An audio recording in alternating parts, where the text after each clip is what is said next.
Ini adalah sebuah kasus kehamilan pada sekitar 7 minggu.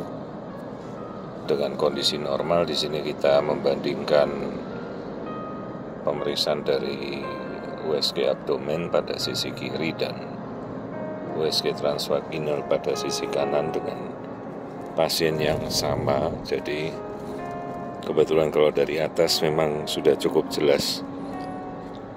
Kita bisa melihat embrio dan yolk sac, hanya tidak terlalu tajam ya. Jadi kita putuskan untuk melihat dari USG transvaginal. Dengan keluhan si ibu ini ada flek perdarahan sejak awal kehamilan. Terus kita bandingkan, ini USG yang sebelah kiri adalah USG abdomen. Jadi kita bisa melihat juga kantung kehamilan, detak jantung. Hanya memang tidak setajam kalau kita melihat langsung lewat transvaginal sebelah sisi yang kanan ini. Jadi ini pada pasien yang sama, kehamilan usianya sekitar 7 minggu. Ya, kita bisa bandingkan kalau kita melihat yolk sac dan embrio. Ini pada sekitar kehamilan 7 minggu. Sama-sama sudah terlihat sangat jelas. Nah, disinilah perbedaan. Kalau dari abdomen kita membutuhkan kantung kemih yang sedang penuh ya. Jadi sebagai windows perantara dari gelombang suara, dan kemudian kita menembus lewat dinding rahim masuk ke dalam rongga rahim kantung kehamilan. Kalau transvaginal itu langsung to the point, langsung kita masuk ke dalam rahim, kita bisa melihat dengan jelas. Nah, ini perbedaannya kalau USG abdomen dari perut sebelah sisi kiri ini ya, dan jauh lebih tajam kalau kita lakukan transvaginal. Ini kita bisa lihat keduanya dengan melihat detak jantung. Nah, ini saya mengarahkan ke arah mulut rahim kalau pada sisi kanan transvaginal. Kalau dari abdomen agak sulit untuk melihat apakah mulut rahimnya terbuka atau ada bleeding di dalam mulut rahim.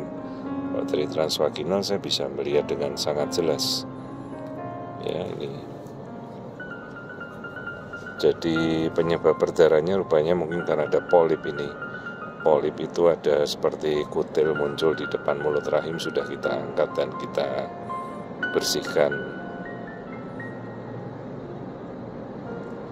Ya, jadi ini adalah perbedaan USG dari abdomen sisi kiri. Kita bisa melihat embrio dengan yolk sac, hanya tidak terlalu jelas.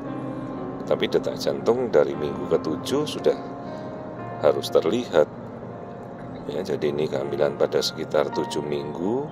Kalau yang sisi kanan dengan USG transvaginal, ya, yolk sac itu yang bulat kecil itu. Kalau yang embrio sisi sebelah kiri ya, sudah terlihat dengan sangat jelas. Kalau di dalam rahim tidak ada perdarahan apa-apa.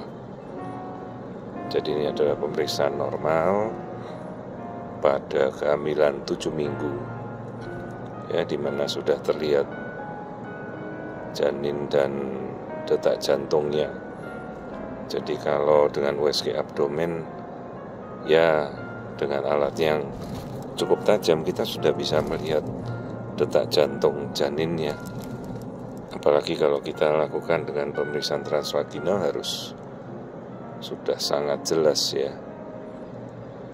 Apalagi kalau kantung hamilnya sudah membesar ya, dari usia 6 minggu itu sebenarnya sudah terlihat detak jantung dan janin.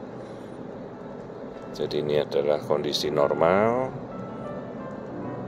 Kehamilan sekitar 7 minggu sudah tampak embrio dengan detak jantung yang bertumbuh dengan normal. Ya, kita bandingkan antara sisi pemeriksaan abdomen dan transvaginal.